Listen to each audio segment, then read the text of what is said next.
अस्सलाम वालेकुम, मैं हूँ सादिया और आप लोग देख रहे हैं TV London with Sadia Sadat. नाज़रीन, आज हमारी बड़ी खुशकिस्मती हमारे साथ मौजूद है साबिक वज़ीर आज़म पाकिस्तान के शाहिद खाकान अब्बासी साहब। आज हम इनसे जानेंगे क्योंकि ऑफ कोर्स इनका सियासत में बहुत ज़्यादा वसी तजर्बा है क्योंकि वज़ीर आज़म रह चुके हैं। तो हम जानेंगे कि आजकल की जो सियासत है वो किस तरफ को जा रही है। तो अस्सलाम वालेकुम सर। जी वालेकुम सर, सबसे पहले तो हमें आप ये थोड़ा सा पीडीएम के हवाले से बता दें कि क्योंकि हमें थोड़ा लगता है कि वो सियासी बेरा रवि का शिकार होती नज़र आ रही है, तो आपका इसके बारे में क्या ख्याल है? देखिए, हमारी तवक्कुआत बहुत ज़्यादा होती है। ये तहरीक है। अच्छा। तहरीक के रिजल्ट एक दिन में आए, एक साल में आए, 10 साल में आए, उसका एक मकसद होता है जी। इस तहरीक का सिर्फ एक मकसद है कि मुल्क के निज़ाम को बदला जाए और उस निज़ाम को आइन के मुताबिक किया जाए। इस बात से कोई इख्तलाफ नहीं कर सकता।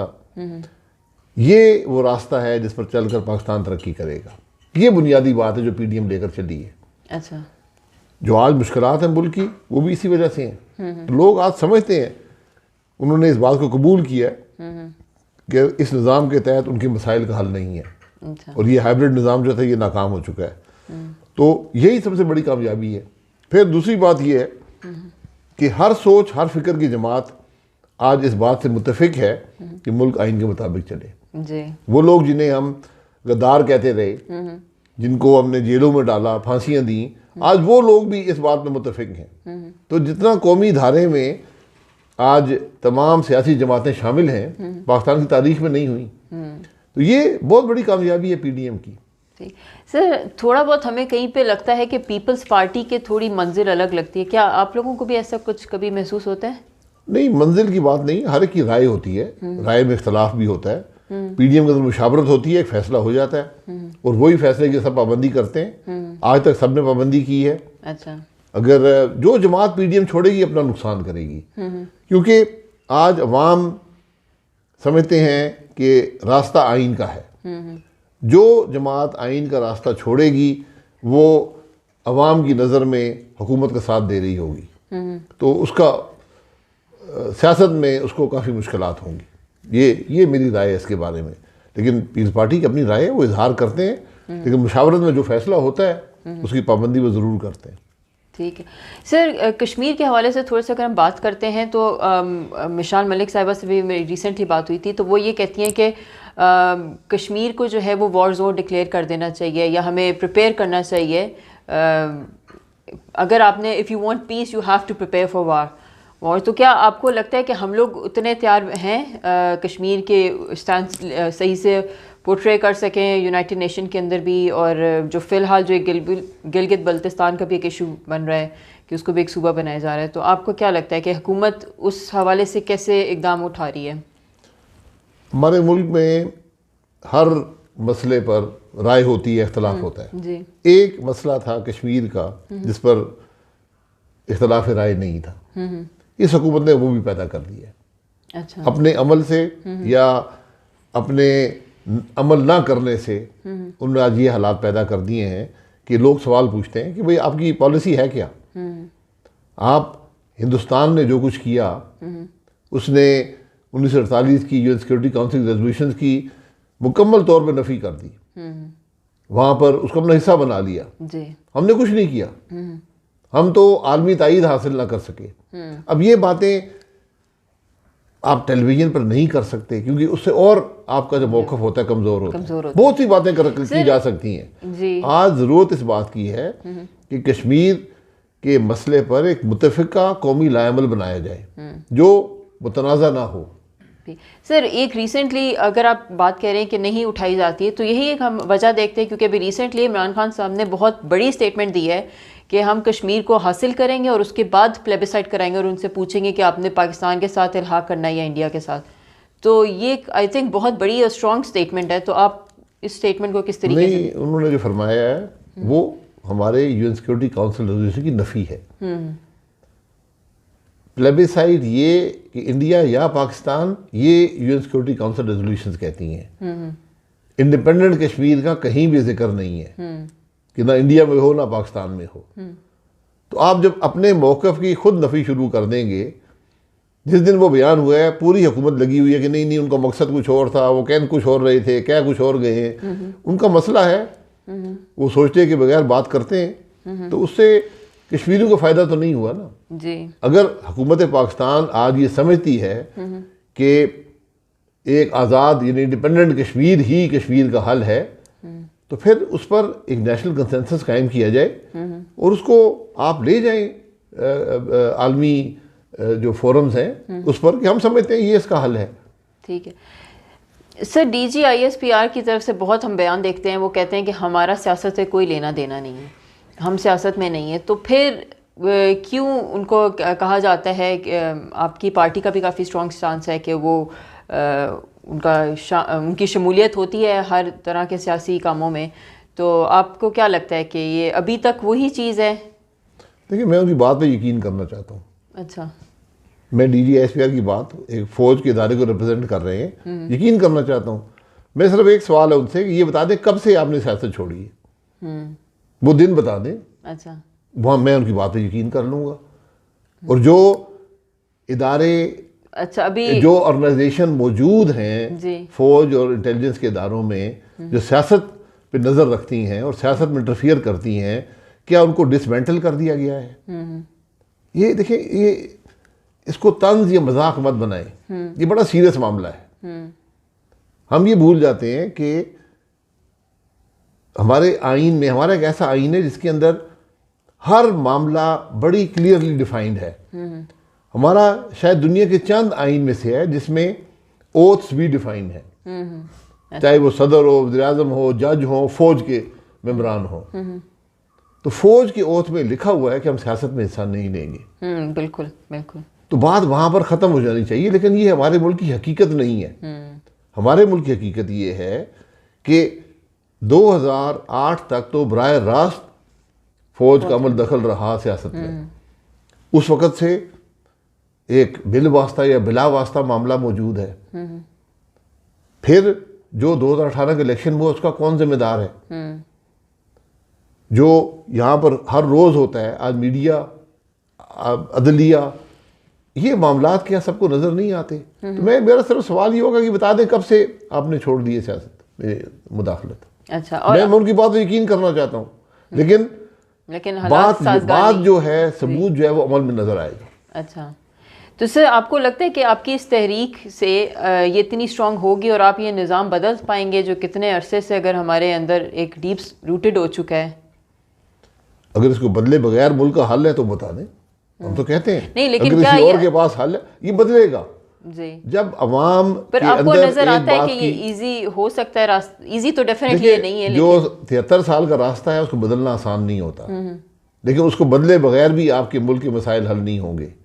तो आज अवाम के अंदर इस बात की कबूलियत आ गई है कि हमारे मुल्क का रास्ता सिर्फ और सिर्फ आइन का रास्ता है, कोई और रास्ता नहीं है।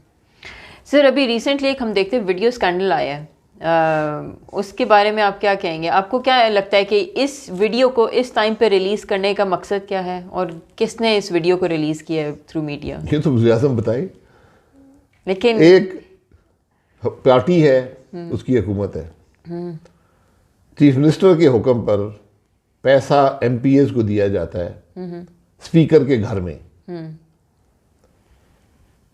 तो स्पीकर जो है उस वक्त की KP असेंबली का, आज कौमी असेंबली का स्पीकर है। चीफ मिनिस्टर साहब मुल्क के वजीर दिफा हैं। पार्टी के सदर जो हैं वो आज मुल्क के वज़ीर-ए-आज़म हैं। जो सेनेटर बने पैसे देकर, वो आज सेनेटर हैं। जो आदमी पैसे ले रहा है वो 2.5 साल पहले किसी और जमात में था, आज इस जमात का KP का वजीर ख़जाना 2.5 साल से है। इस तरह के बहुत से सवाल इस मामले से उठते हैं। सवाल ये भी उठता है कि आज जो आप बातें कर रहे हैं कि आइन को ऑर्डिनेंस से तब्दील कर दें, उसकी वजह क्या है?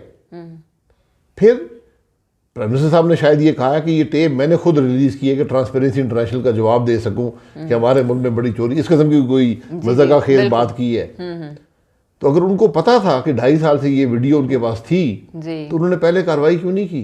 ये तो बिल्कुल मैंने भी आज ट्वीट की है। सबसे पहले तो उस सेनेटर को निकालने की जरूरत है जिसने पैसे बांटे हैं। हमें तो ये मालूम होता है कि आज पूरा निज़ाम पूरी केपी की हुकूमत, वफाकी हुकूमत सब इसकी जद में है। लेकिन जहाँ जिस मुल्क में ना शर्म हो ना अदालत पूछने वाली हो, जिस मुल्क में सुप्रीम कोर्ट ने एक वज़ीर आज़म को एक